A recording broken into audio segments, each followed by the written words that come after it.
রাজশাহী তানোর উপজেলার এই কোয়েলহাটে যে একটি শিশু গভীর নলকূপে পড়ে গিয়েছিল, দীর্ঘ প্রায় ৩১ ঘন্টা উদ্ধার অভিযানে শেষ করে সেটি আসলে সেই শিশুটিকে উদ্ধার করা হয়েছে। যদিও প্রথম দিকে আমরা ভেবেছিলাম বা এখানে যারা রয়েছে বা উদ্ধারকর্মী যারা ফায়ার সার্ভিসের কর্মীরা রয়েছেন তারাও আসলে বলছিলেন যে শিশুটা হয়তো বেঁচে আছে, যদিও তানোর উপজেলা স্বাস্থ্য কমপ্লেক্সে নিয়ে যাওয়ার পরে তাকে মৃত ঘোষণা করা হয়েছে। আমরা এই মুহূর্তে আছি সেই ঘটনাস্থলে এবং এখানে আমাদের সঙ্গে আছেন ফায়ার সার্ভিসের যিনি পরিচালক, তিনি রয়েছেন। আমরা তার সঙ্গে জানতে চাই যে দীর্ঘ এই যে ৩১-৩২ ঘন্টার আপনাদের যে অপারেশন, এর ফলশ্রুতিতে বাচ্চাটি আসলে উদ্ধার করা গিয়েছে, যদিও হাসপাতালে নেওয়ার পরে তাকে মৃত ঘোষণা করা হয়েছে।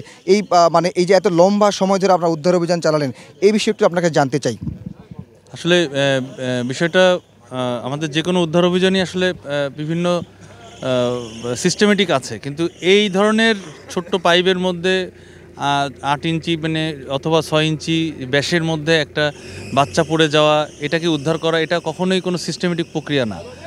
এটা এমন কোনো পৃথিবীতে এত কোনো যন্ত্রপাতিও আবিষ্কার হয়নি যেটাতে ভিতর থেকে আপনার এক্সট্রাক্ট করে নিয়ে আসবে। এটা একটা বুঝতে হবে। আর এই সিচুয়েশনটা ছিল আরও সীমাবদ্ধতা বেশি ছিল, বিকজ এখানে কোনো পাইপও ছিল না। যে পাইপটা তুলে ফেলা হয়েছে সেখানে গর্ত ছিল। প্রথমে আমরা ধারণা করেছিলাম ৩৫ ফিট, পরে দেখলাম যে এটা আসলে শুনলাম যে এটা ৯০ ফিট, কিন্তু এটা হয়তো ৪০-৪৫ ফিটের মধ্যে আমরা পেয়ে গিয়েছিলাম। তার মানে এটা দীর্ঘদিন ধরে পড়ে আছে। এখানে শুনেছি বন্যা হয়েছে, বৃষ্টি হয়েছে, সুতরাং মাটির বিভিন্ন স্তর ছিল। প্রথমের দিকে হয়তো হার্ড, পরের দিকে আপনার হচ্ছে সফট।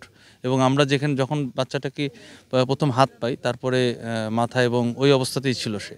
এবং তখন কিছুটা এখানে দোআঁশ টাইপের মাটি, মানে বেলে দোআঁশ মাটি, যার কারণে পা ওখানে হয়তো যে আটকে ছিল। এবং ওর হাত ধরার পরেও কেন যেন নিচের দিকে নেমে যাচ্ছিল। দ্যাট মিন্স ওই নিচে কিন্তু আপনার গর্তটা এখনও রয়ে গিয়েছে।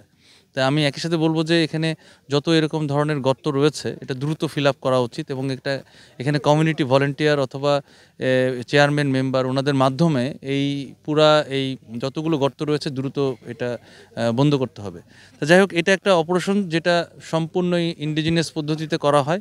আমরা এখানে যান্ত্রিক যতগুলো সাপোর্ট সেটাও নিয়েছি, আমাদের টেকনোলজিক্যাল সব সাপোর্ট, ক্যামেরা, তারপরে আমাদের ড্রোন, সব কিছুই আমরা এখানে দিয়েছি। বাট এখানে মূল যে বিষয়টা, যে উদ্ধারের ইস্যুটা টোটালি আপনার এটা ইন্ডিজিনাস পদ্ধতি, এটা কখনোই সিস্টেমেটিক কোনো পদ্ধতি না, এবং এখানে অনেক সময় লাগে। এবং এখানে সার্ভাইভ্যালিটিটা সব থেকে বেশি প্রায়োরিটি দেওয়া হয়। যে সার্ভাইভ্যালিটি হয়তো আমাদের এখানে আমরা চাইলেও দিতে পারিনি, কারণ আমরা এসে যেটা দেখেছি যে বাচ্চাটার উপরে আপনার অনেক মাটি ছিল, খড়কুটো ছিল। দ্যাট মিন্স বোঝা গেছে যে এখানে কেউ চেষ্টা করেছিল, যদিও এটা একটা ইমোশনাল ইস্যু, বাট চেষ্টা করার পরেও সেটা আমরা এখানে এসে যেটা দেখি যে এটা অনেকটাই মানে বাচ্চার ওই অংশটা আমরা যেহেতু বুঝতে পারছি না বাচ্চার লোকেশনটা কোথায়, তার মানে বুঝতে হবে যে এখানে অনেক মাটি পড়ে রয়েছে। সুতরাং এখানে মানে বাচ্চার আশাটা আসলে অনেক ক্ষীণ ছিল, যার ফলশ্রুতিতে হয়তো বাচ্চাটা এই পরিস্থিতিতে আসছে আর কি। তো আমরা যাই হোক, আমরা তার বাসাতে আমরা তখন দেখে আসলাম। তার আসলে এটা তো কখনো ফেরত আসবে না, যার চলে গিয়েছে ওই ফ্যামিলি একমাত্র বুঝতে পারবে। আমরা সেই মা বাবার প্রতি আমরা সমবেদনা জানাইছি, এবং তার জন্য মানে পর্যাপ্ত ধৈর্য ধারণ করে সেটার জন্য দোয়া করেছি। এখন বিষয়টা হচ্ছে আমাদের সবার একটা সচেতনতা বাড়াতে হবে, আমাদের সাবধানতা অবলম্বন করতে হবে, এবং আমাদের যার তরফ থেকে এই সাবধানতা থাকলেই আমাদের এরকম একটা মৃত্যু এটা থেকে আমরা বাঁচতে পারবো। অসংখ্য ধন্যবাদ আপনাকে। আমরা আসলে ফায়ার সার্ভিসের যে বক্তব্য, পরিচালকের তার বক্তব্যটি শুনলাম যে আসলে তারা যদিও কিছু আগে আসলে তারা আনুষ্ঠানিকভাবে বক্তব্য দিয়েছে, এই মুহূর্তে আসলে যে শিশুটি মারা গিয়েছে, যাকে আসলে উদ্ধার করা হয়েছে এখান থেকে, প্রথম অবস্থায় তাকে উদ্ধার করে তানোর উপজেলা স্বাস্থ্য কমপ্লেক্সে নিয়ে যাওয়া হয়েছিল। এখন সেখানে কর্তব্যরত চিকিৎসক তাকে আসলে মৃত ঘোষণা করে।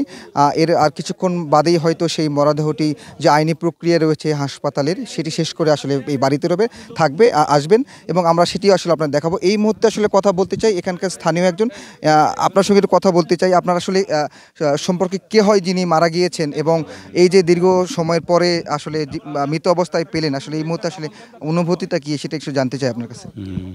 আসসালামু আলাইকুম। পরিচয় দেব আমার। আসসালামু আলাইকুম। এই ছেলের বাবা, এটা আমার পোতা হয়। আর ছেলে যেহেতু আমার পোতার ছেলে, সেই বিষয়ে এই বিষয়ে খুব মর্মাহত। আর আমি খুব মর্মাহত, কারণ আমি এই বিষয় থেকে গতকাল যখন সংবাদ পাই 2টার সময়, তখন থেকে আমি এখানে সম্পৃক্ত আছি। আর তারপর পরে আমি আসার সাথে সাথে কিন্তু ফায়ার সার্ভিস আসার পর ওখানে দেখে যে কি গর্তের মধ্যে মানে ঢিল চাপা দিয়ে দেখ বা কান লাগায় দেখে বা করে দেখে যেখানে ছেলেটার আব্বা আম্মা করে তখন ডাক ছিল, কিন্তু একটার সময় কিন্তু পড়িছে। আর আব্বা আম্মা করে ডাক ছিল দুটো তিনটে ডাক শুনেছে, তারা নিজের কানে শুনেছে এবং বলছে হ্যাঁ শোনা যাচ্ছে, দুজনে তিনজনে সাক্ষী দিছে, শোনা গেছে। তারপর থেকে তারা বলছে কেন এই ছেলেটাকে আমাকে উদ্ধার করতে হবে, এই জন্য তারা খুব আপ্রাণ চেষ্টা করে যাতে কী করবে আমরা ছেলেটাকে অক্ষত অবস্থায় উঠাতে পারি, এই প্রচেষ্টায় তারা তখন নিয়োজিত ছিল। কিন্তু দুঃখের পরিহাস, কারণ আল্লাহ রাব্বুল আলামিন এর ফয়সালা যেটা সেটা আমাদেরকে মেনে নিতে হবে। তো এই ছেলেটা যদি এখানে একটা যদি দুর্ঘটনা, বিরাট একটা ঘটনা, এটা দুর্ঘটনা বলা যায়, কারণ এটা আমাদের অসাবধানতা। যদি আমরা সাবধানতা অবলম্বন করতাম তাহলে আজকে ছেলেটা অকালে প্রাণ হারাতো না, মায়ের কোল খালি হতো না। অসংখ্য ধন্যবাদ। আসলে শুনছিলেন যে একজন স্থানীয়রা একজন বলছিলেন যে আসলে এই যে গভীর নলকূপ আসলে যেটি আসলে খনন করা হয়েছে এবং এটি আসলে পরিত্যক্ত অবস্থায় যেটি পড়েছিল, এটি যদি আসলে এভাবে না রাখা হতো, এটিকে ঢেকে রাখা হতো, তাহলে হয়তো এই যে আজকের যে দুর্ঘটনা এবং এই যে শিশুটির মৃত্যু এটি আসলে হইতো না। এখানে আমাদের সঙ্গে আরেকজন আছে, স্থানীয় একজন, আপনার কাছে একটু জানতে চাই যে এই আজকে যে এই যে শিশুটি এখানে মৃত্যু হলো, আসলে এই যে গাফিলতি, আপনি কি মনে করেন যে আসলে কার গাফিলতিতে এমন একটি বড় দুর্ঘটনা ঘটলো এখানে?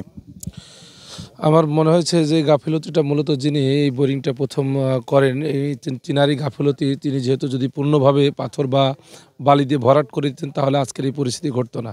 তিনার এই উদাসীনতার জন্যই আজকের এই পরিস্থিতি। অসংখ্য ধন্যবাদ। আমরা এখানে রয়েছি এই যে ঘটনাস্থল তার পাশে আসলে সেই শিশুটির বাড়ি। যদিও শিশুটি এখন হাসপাতালে রয়েছেন, সেখানকার যে আইনি প্রক্রিয়া রয়েছে সেই প্রক্রিয়া শেষে এই বাড়িতে নিয়ে আসা হবে এবং এসে তারপরে আসলে আজকে হয়তো আর তার জানাজার নামাজ আসলে পড়ানো সম্ভব হবে না, সেটি আসলে আপনারা জানিয়ে দিতে পারবো। এখন পর্যন্ত এমনটি ছিল আমার কাছে। এখানে যারা কাজ করেছেন, ফায়ার সার্ভিস, পুলিশ সহ অন্যান্য যে আইন শৃঙ্খলা বাহিনীর সদস্যরা, তারা আসলে এখান থেকে আসলে চলে যাওয়ার যে প্রস্তুতি শেষ মুহূর্তে সেটি আসলে শেষ করছে। তো এখন পর্যন্ত আমার কাছে এমনটি ছিল এখান থেকে।